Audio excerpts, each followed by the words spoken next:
দেশ বিদেশের ব্যবসা বাণিজ্য আর অর্থনীতির সব খবর নিয়ে আমন্ত্রণ ই ভ্যালি বিজনেস রিপোর্টে। করোনার মাঝেও রাজস্ব আয়ের 17% প্রবৃদ্ধি, লক্ষ্যের থেকে পিছিয়ে 45,000 কোটি টাকা। বছরের ব্যবধানে প্রবাসী আয় বেড়েছে 36%, বড় প্রবৃদ্ধি নিয়ে ইতিবাচক ধারায় ফিরেছে রপ্তানিও। সীমিত পরিসরে খুলেছে ব্যাংক, গ্রাহক উপস্থিতি স্বাভাবিকের তুলনায় কম। এমন সব খবর নিয়েই আমাদের আজকের আয়োজন। সদ্য শেষ হওয়া অর্থ বছরে রাজস্ব আয় 17% প্রবৃদ্ধি হয়েছে। করোনার মাঝে এই আদায়কে সাফল্য বলে মনে করছে জাতীয় রাজস্ব বোর্ড। সংস্থাটির মতে কর হার কমিয়ে চলতি বছরও রাজস্ব আদায়ে বড় লক্ষ্যমাত্রা অর্জন করা সম্ভব হবে। সোমবার রাজস্ব ভবনে ইএফডিতে ভ্যাট প্রদানকারীদের পুরস্কৃত করার আয়োজনে এসব কথা বলা হয়। ভ্যাট আদায়ে স্বচ্ছতা নিশ্চিত করতে ব্যবসা প্রতিষ্ঠানে ইলেকট্রনিক ফিসক্যাল ডিভাইস বা ইএফডি স্থাপন শুরু হয় গেল বছর আগস্টে। গেল এক বছরে ঢাকা আর চট্টগ্রাম মিলে 3072টি প্রতিষ্ঠানে 3393টি ইএফডি স্থাপন করেছে এনবিআর। যদিও প্রথম বছরে অন্তত 10,000 ইএফডি স্থাপনের লক্ষ্য ছিল। এমন অবস্থায় নতুন অর্থ বছরে সারা দেশে আরও 6,000 ইএফডি স্থাপনের লক্ষ্য ঠিক করেছে এনবিআর। ইএফডি মেশিনের ব্যবহারের যে আমাদের এই প্রচেষ্টা, সেই প্রচেষ্টা কতটুকু সফল হয়েছে সেটা নিয়ে বিতর্ক অনেকে করতে পারেন। তবে আমি যেটা মনে করি যে একটা ওভারঅল ভোক্তাদের কাছে মেসেজটা গেছে যে এমন একটা সিস্টেম চালু হয়েছে, ইএফডি মেশিন এমন একটা জিনিস যেটার মাধ্যমে আমার দেওয়া ভ্যাটটা রাজস্ব বিভাগ কালেক্ট করছে। তবে এরপরও গেল অর্থ বছর ভ্যাটেই সবচেয়ে বেশি 94,000 কোটি টাকা আদায় হয়েছে। আয়কর বাবদ আদায় হয়েছে 85,000 কোটি টাকা। 77,000 কোটি টাকা আয় হয়েছে শুল্ক বাবদ। সব মিলে গেল অর্থ বছরে রাজস্ব আয়ের পরিমাণ দাঁড়িয়েছে 2,56,000 কোটি টাকা। এই আয় সংশোধিত লক্ষ্যমাত্রার থেকে 45,000 কোটি টাকা কম হলেও 2019-20 অর্থ বছরের থেকে 17% মতো বেশি। আমাদের যে চেষ্টা ছিল যে এই করোনাকালেও আমরা রাজস্ব আহরণের গতিটি রাজস্ব আহরণের যে গতি সেটা যেন অব্যাহত থাকে, সেই চ্যালেঞ্জে আমার তরফ থেকে অনেকটা সফলকাম হয়েছে বলতে পারি। এমন অবস্থায় চলতি অর্থ বছর 3,30,000 কোটি টাকা রাজস্ব আয়ের লক্ষ্য এনবিআরের সামনে। করোনার দ্বিতীয় ঢেউয়ে সেই আদায়ের গতি স্বাভাবিক রাখতে করের হার কমিয়ে আয় বাড়ানোর নীতি নিয়েছে এনবিআর। আমাদের বিশ্বাস যে যত আমরা রেভিনিউয়ের চাপ কম অনুভূত হবে ট্যাক্স পেয়ারের কাছে, তত সে ট্যাক্স ফাঁকি দেওয়ার বদলে ট্যাক্স পরিশোধের দিকে বেশি আগ্রহী হবে। সো আমরা চেষ্টা করেছি যে আমি লোডটা যদি কমিয়ে দিই তাহলে হয়তো স্বতঃস্ফূর্ত ট্যাক্স প্রদানের হার, ট্যাক্স ফাঁকি দেওয়ার প্রবণতা কম হবে এবং এইভাবেই আমার হয়তো রেভিনিউ গ্রোথটা বৃদ্ধি পাবে, সেটাই আমাদের টার্গেট। সেই সঙ্গে নতুন অর্থ বছরে কর ফাঁকি রোধে আরও কঠোর এবং কার্যকর পদক্ষেপ নেওয়ার কথা জানানো হয়েছে এনবিআরের পক্ষ থেকে। সৌরভ রহমান, বিজনেস রিপোর্ট, মাছরাঙা টেলিভিশন। বিদায়ী অর্থ বছরে দেশে প্রায় $25 বিলিয়ন প্রবাসী আয় এসেছে, যা তার আগের বছরের চেয়ে 36.1% বেশি। বাংলাদেশ ব্যাংকের হালনাগাদ হিসেবে এই তথ্য জানা গেছে, যেখানে বলা হয়েছে গেল জুন মাসে $194 কোটি প্রবাসী আয় এসেছে। সব মিলে 2020-21 অর্থ বছরে এর পরিমাণ $2,477 কোটি। 2019-20 অর্থ বছরে যার পরিমাণ ছিল $1,820 কোটি। বৈদেশিক মুদ্রার আরেক বড় উৎস রপ্তানি আয়ও 15% বেশি প্রবৃদ্ধি হয়েছে 2020-21 অর্থ বছরে। রপ্তানি উন্নয়ন ব্যুরোর তথ্য বলছে সদ্য শেষ হওয়া অর্থ বছরে রপ্তানি আয় হয়েছে $3,875 কোটি টাকা। গেল বছর যা ছিল $3,367 কোটি টাকা। হিসেব বলছে বিদায়ী অর্থ বছরে পোশাক খাতে আয় হয়েছে $3,145 কোটি, যা তার আগের বছরের চেয়ে 12.5% বেশি। রপ্তানি আয় প্রবৃদ্ধি নিয়ে বছর শেষ করেছে চামড়া, পাট, প্লাস্টিকের মতো খাতগুলোও। করোনা সংক্রমণ ঠেকাতে কঠোর বিধিনিষেধের মধ্যে সোমবার থেকে সীমিত পরিসরে লেনদেন শুরু হয়েছে ব্যাংকে। তবে গ্রাহক সংখ্যা ছিল স্বাভাবিকের চেয়ে কম। বৈদেশিক বাণিজ্যের মতো জরুরি কাজের পাশাপাশি নিয়মিত সেবা নিতে ব্যাংকে এসেছেন অনেকে। মুস্তফা তাহানের রিপোর্ট। ঘড়ির কাঁটায় সময় সকাল 9:45। রাজধানীর বনানীতে অবস্থিত ঢাকা ব্যাংকের প্রধান কার্যালয়ের কর্মীরা একে একে আসছেন অফিসে, যাদের বেশিরভাগই এসেছেন নিজ ব্যবস্থাপনায়। একটু পরেই আসতে শুরু করেন গ্রাহকরাও, তবে তাদের সংখ্যা স্বাভাবিক সময়ের তুলনায় অনেক কম। যাদের বেশিরভাগই এসেছেন টাকা উত্তোলন কিংবা জমা দেওয়ার মতো স্বাভাবিক কার্যক্রম সারতে। ক্রেডিট কার্ডে টাকা জমা দেওয়ার জন্য আসছি। কিছু রাস্তা হয়তো হেঁটে আসতে হচ্ছে, কিছু রাস্তা রিক্সায় করে এভাবে আসতে হচ্ছে আর কি। রিক্সায় আসছি, কষ্ট করে আসতে হয়, যে অনেক পয়সা ব্যয় করতে হয়। করোনা সংক্রমণ রোধে জারি হওয়া কঠোর বিধিনিষেধের মধ্যে বেশিরভাগ অফিস বন্ধ থাকলেও সচল রাখা হয়েছে ব্যাংকিং কার্যক্রম, যা চলছে সকাল 10টা থেকে দুপুর 1:30টা পর্যন্ত। যদিও ব্যাংকারদের দাবি, ডিজিটাল মাধ্যমেই বেশিরভাগ সাধারণ সেবা নেয়ার সুযোগ আছে গ্রাহকদের। ডিজিটাল ব্যাংকিংয়ের মাধ্যমে যেগুলা গ্রাহক বিভিন্ন পজ বা অন্যান্য কার্ডের মাধ্যমে লেনদেন, এটা আমাদের স্বাভাবিক। ফিজিক্যালি ব্রাঞ্চে এসে কাজ করার জন্য গ্রাহকদের মধ্যেও আমরা অনেক সাড়া দেখতেছি, বিশেষ করে যারা বিজনেসম্যান যারা আছেন, তারা অনেক সময় টাকার প্রয়োজনে বা লেনদেন করতেছেন স্বাভাবিকভাবেই, এবং আমরা সেই সাপোর্টটুকু আমাদের লোকবল দিয়ে, আমাদের ব্যাংকের নিজস্ব সার্কুলার বা বাংলাদেশ ব্যাংকের নির্দেশনায় যে সার্কুলার আছে সেই সার্কুলার মোতাবেক আমাদের এমপ্লয়ি এই গ্রাহক সেবাটা দিয়ে যাচ্ছে। নর্মাল ব্যাংকিং আছে ট্রেড সার্ভিসের বাইরে, সেগুলো কমে আনা যেতে পারে, বিকজ যদি কাস্টমাররা আরও বেশি ডিজিটালাইজড হয় বা ডিজিটাল ব্যাংকিংয়ের দিকে অভ্যস্ত হয়। ব্যাংকে না গিয়ে ঘরে বসে বা আমার পকেটে যে অ্যাপসটা আছে, ফোনটা আছে, সেটা দিয়ে আমি ডিজিটাল ব্যাংকিংয়ের মাধ্যমে কাজ করতে পারি, এবং আমাদের যে সিস্টেমগুলো আছে আমরা যে সাপোর্ট দিচ্ছি, কাস্টমাররা হ্যাপি এবং তাদেরকে আমরা সকল ধরনের ব্যাংকিং সেবা প্রদান করতে সক্ষম হচ্ছি। বিশ্লেষকদের মতে, ব্যাংকে এসে সেবা নেয়ার কারণে সংক্রমণের ঝুঁকি তৈরি হচ্ছে। লকডাউনের মাঝে কর্মস্থলে আসতে ভোগান্তি পোহাতে হচ্ছে কর্মীদেরও। তাই সংক্রমণ এড়াতে অতি জরুরি নয় এমন সব শাখা বন্ধ রাখার পরামর্শ দিয়েছেন বিশ্লেষকরা। অনেকগুলো শাখা কনসলিডেট করে তার একটা জায়গায়, যেমন গুলশানে হয়তো মাল্টিপল শাখা থাকতে পারে, এখানে একটা শাখা খোলা রাখলে বাকিগুলো বন্ধ করে রাখতে পারে।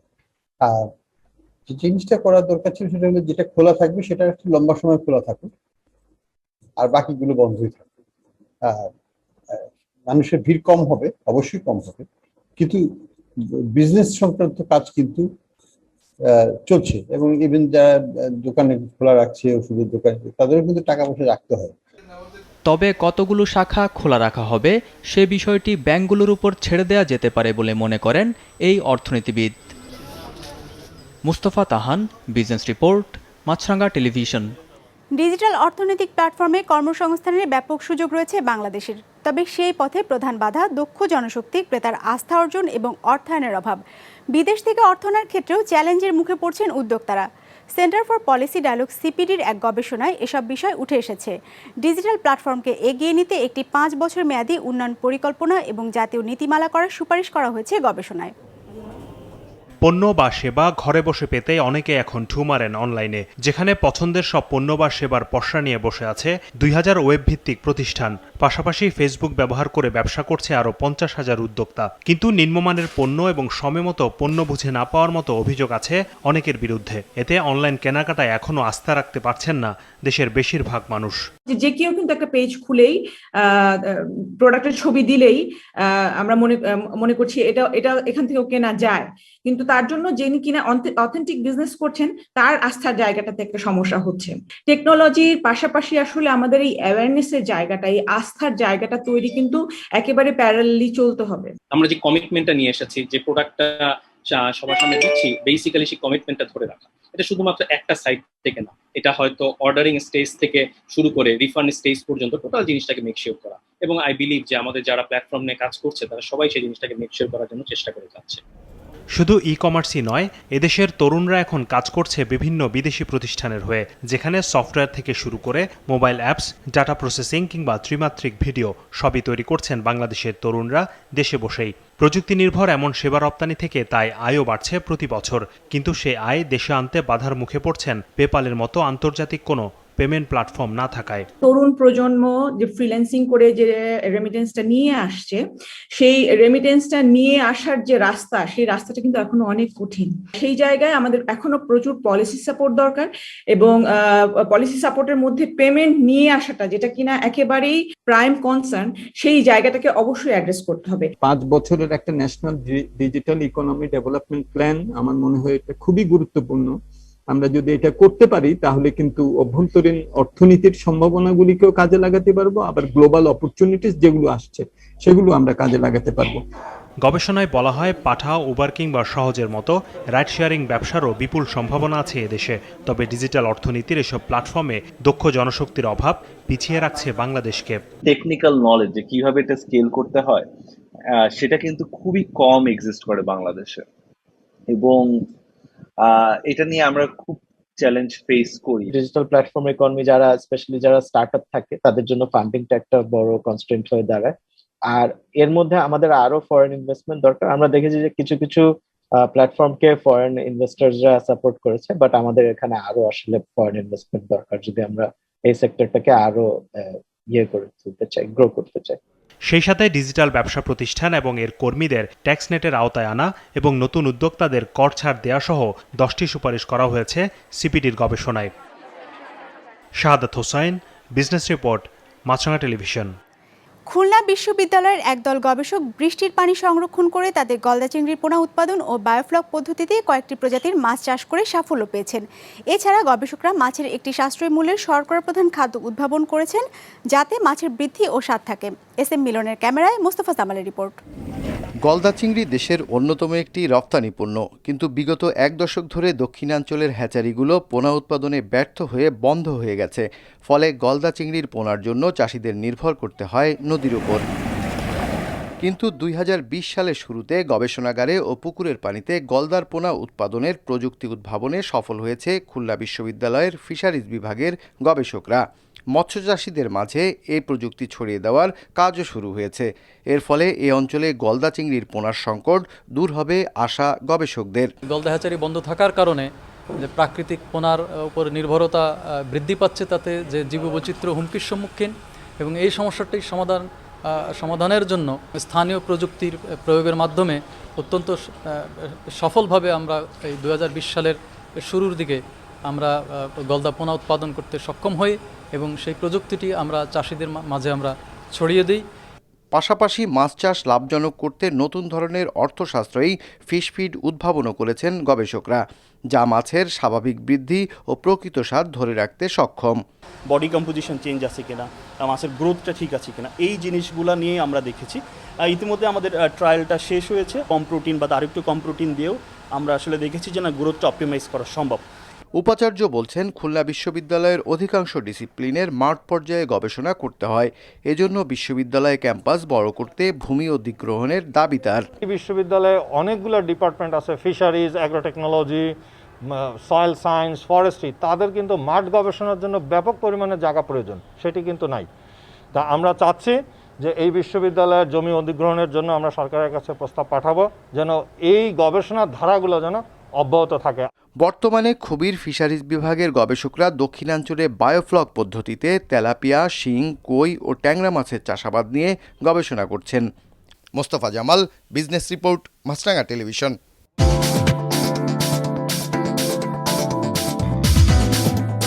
ইতিবাচক ধারায় শেষ হয়েছে ঢাকা স্টক এক্সচেঞ্জের লেনদেন। সার্বিক সূচক DAX 69 পয়েন্ট বেড়ে দাঁড়িয়েছে 6219-এ। বেচাকেনা হয়েছে 1551 কোটি টাকার। হাতবদল হওয়া শেয়ার ও মিউচুয়াল ফান্ডের মধ্যে দর বেড়েছে 243টির, কমেছে 119টির, আর অপরিবর্তিত আছে 11টির দর। এবার বাজার নিয়ে বিশ্লেষণ শুনবো শান্তা অ্যাসেট ম্যানেজমেন্ট লিমিটেডের। দিনের শুরু থেকে ইন্ডেক্সের একটি পজিটিভ ট্রেন্ড লক্ষ্য করা গিয়েছে এবং বেশিরভাগ লার্জ সেক্টরের ঊর্ধ্বগতির ফলে দিন শেষে ইন্ডেক্স 69 পয়েন্ট বৃদ্ধি পেয়ে 6219 পয়েন্টে ক্লোজ হয়েছে।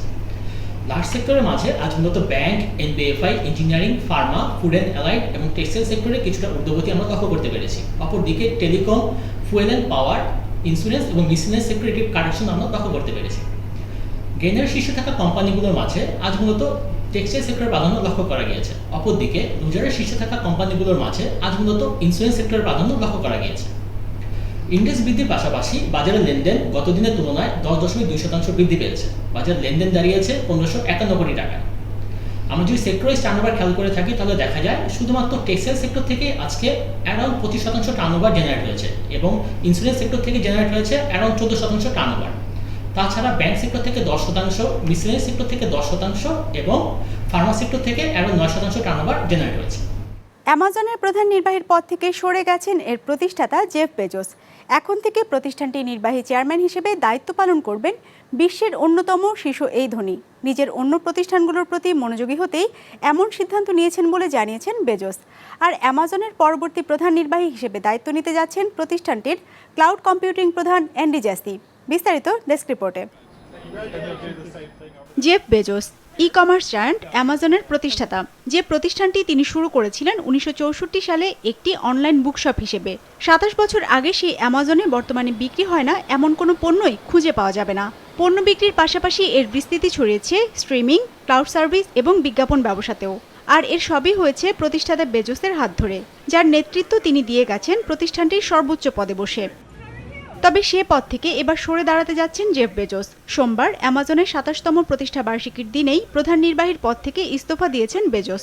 অবশ্য চলতি বছরের ফেব্রুয়ারিতেই পদত্যাগের এই ঘোষণা দিয়েছিলেন তিনি। কারণ হিসেবে জানিয়েছেন ডে ওয়ান ফান্ড, বেজোস আর্থ ফান্ড, ব্লু অরিজিন এবং ওয়াশিংটন পোস্ট সহ অন্য সব প্রতিষ্ঠানে সময় দেবার জন্যই এমন সিদ্ধান্ত তার। তবে প্রধান নির্বাহীর পদ ছাড়লেও অ্যামাজন থেকে একেবারে সরে যাচ্ছেন না বেজোস। এখন থেকে তিনি দায়িত্ব পালন করবেন প্রতিষ্ঠানটির নির্বাহী চেয়ারম্যান হিসেবে। আর প্রতিষ্ঠানটির নতুন প্রধান নির্বাহী হিসেবে দায়িত্ব পালন করবেন অ্যামাজনেরই ক্লাউড কম্পিউটিং প্রধান অ্যান্ডি জ্যাসি। 2 যুগেরও বেশি সময়ের যাত্রায় দিন দিন বেড়েই চলেছে অ্যামাজনের ব্যবসা। করোনা সংক্রমণের পর যা বাড়ছে ব্যাপক হারে। 2020 সালে $368 বিলিয়ন পণ্য বিক্রি করেছে প্রতিষ্ঠানটি, যা তার আগের বছরের চেয়ে 38 ভাগ বেশি। আর সবশেষ অ্যামাজনের ত্রৈমাসিক বিক্রি প্রথমবারের মতো $100 বিলিয়ন ছাড়িয়েছে। জেফ বেজোসের মূল সম্পদের উৎসও এই প্রতিষ্ঠানটি। হিসেব বলছে তার মোট সম্পদের 90 ভাগই এসেছে অ্যামাজন থেকে, যার উপর ভর করে $202 বিলিয়ন সম্পদের মালিক জেফ বেজোস বর্তমানে বিশ্বের সবচেয়ে ধনী ব্যক্তি। বিজনেস রিপোর্ট, মাছরাঙা টেলিভিশন। দর্শক, আমাদের যে কোনো পর্ব নিজেদের সুবিধাজনক সময় দেখতে সাবস্ক্রাইব করুন বিজনেস রিপোর্টের অফিসিয়াল ইউটিউব চ্যানেল। ফেসবুক পেজে লাইক দিয়ে আপডেট থাকুন ব্যবসা বাণিজ্যের আলোচিত সব ঘটনা সম্পর্কে। আর আপনাদের মতামত জানান ইনবক্সে। আজ এটুকুই, বিদায় নিচ্ছি, ভালো থাকবেন।